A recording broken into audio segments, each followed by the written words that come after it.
நினைத்து நினைத்து பார்த்தால் நெருங்கி அருகில் வருவேன். உன்னால் தானே நானே வாழ்கிறேன். ஓ,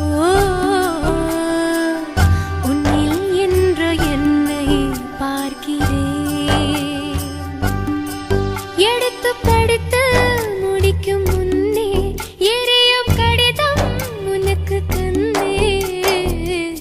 உன்னால் தானே நான்